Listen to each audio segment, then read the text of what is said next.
Welcome to McPlum, simple solutions served daily. In this video, I will show how to make a cake unicorn. First, bake your favorite cake recipe in two 6-inch and one 8-inch round pans. Once cooled, level the cakes and stack them with a layer of frosting between each.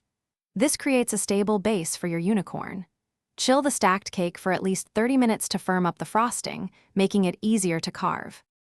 Next, we'll shape the unicorn's head. Take your 8-inch cake and carefully carve it into a crescent moon shape.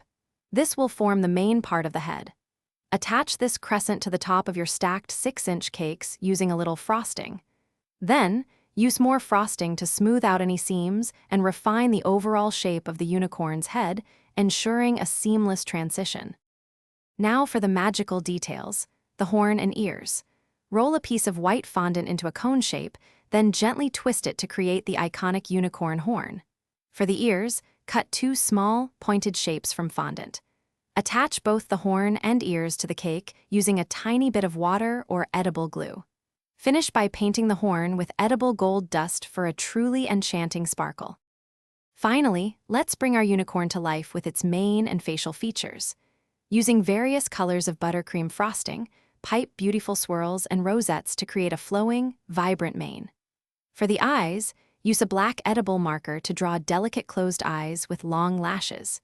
You can also add small fondant flowers or edible pearls for extra charm, making your unicorn truly unique and adorable.